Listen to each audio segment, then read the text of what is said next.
லேடரில் வராங்க. அப்போது கீழே இருக்கவனை பார்த்து உங்களுக்கு ஒரு ஈகோ கிரியேட் ஆகுது, நான் அவனோட மேலே இருக்கேன்னு. மேலே இருக்கவன் என்ன நினைப்பான், எனக்கு கீழே இன்னொருத்தன் இருக்கான், ஸோ அங்கேயும் ஈகோ கிரியேட் ஆகுது. கீழே இருக்கவன் என்ன நினைப்பான், எனக்கு மேலே எவனோ இருக்கான், ஸோ நான் அங்கே போயிட்டே இருக்கணும் அப்படின்னு அந்த இடத்துலையும் ஈகோ. பட் இந்த லேடர் என்ன அப்படின்னு பார்த்தோம்னா, this ladder is just a circle. அதாவது கீழே இருக்கவன் மேலே போகிறதும் மேலே இருக்கிறவன் கீழே வர்றதும், in this thing is keep happening.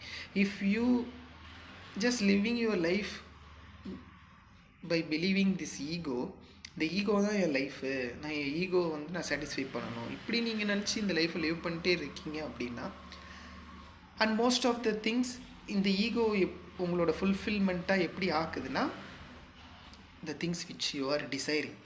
ஒரு எக்ஸாம்பிளுக்கு உங்களுக்கு கார் வாங்கணும்னு ஒரு ஆசை இருக்கும், மற்றவனோட ஒரு பெரிய வீடு வாங்கணும்னு ஆசை இருக்கும். இது எல்லாமே ஆசைகள். ஸோ இந்த ஆசைகளும் same, it's not having any destination. It keeps on going. There are infinite number of desires and உங்களுக்கு இந்த ஒரு லைஃப் போதாது இந்த டிசைரை வந்து நீங்கள் அடைஞ்சு முடிக்கிறதுக்காக. So you will be keep on running you after something and suddenly death will occur. ஏன்னா வி ஹவ் பார்ன் ஹியர், நமக்கு இந்த லைஃப் நமக்கு எப்படி கிடைச்சிது, ஏது என்ன, why we are living here, we don't have idea about it and we are not giving any efforts to this idea to discover the truth about our life.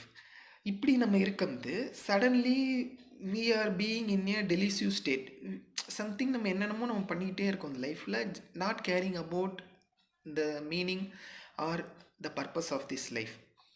We are just doing some things idiotically or stupidly or just being in a conditioning. இப்படியே நம்ம போயிட்டே இருக்க வந்து suddenly death will occur. ஏன்னா இந்த life நமக்கு எப்படி கிடச்சிது அப்படின்னா kind of miracle, because we are a possibility of 1 in million. Same இந்த டெத்தும் நமக்கு எப்படி ஹேப்பன் ஆகும் அப்படின்னு பார்த்தோம்னா, it's not a point where நீ இந்த ஏஜில் தான் நீ இறந்து போவ. Like if you are being 50 or if you are being 60 you are going to die அப்படின்னு நம்மளால் சொல்லவே முடியாது. Because every minute every moment we are dyeing.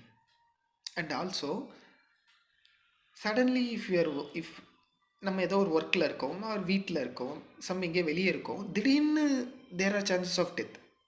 So இந்த மாதிரியான நிறைய நியூஸ் நீங்களே கேள்விப்பட்டிருப்பீங்க. சின்ன வயசு சின்ன பையன் திடீர்னு எப்படி இறந்தானே தெரில, கேட்டால் ஹார்ட் அட்டாக்.